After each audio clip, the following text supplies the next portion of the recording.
জয় রাধে গোবিন্দ গোপাল বনমালী শ্রীরাধার প্রাণধন মুকুন্দ মুরারি হরিনাম বিনের ভাই গোবিন্দ নাম বিনে বিফলে মনুষ্য জন্ম যায় দিনে দিনে।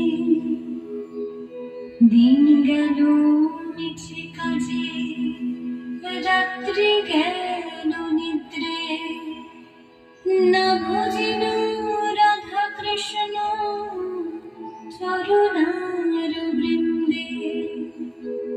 কৃষ্ণ ভজিবার তরে সংসারে আইন মিছে মায়ায় বদ্ধ হয়ে বৃক্ষ সম হইল।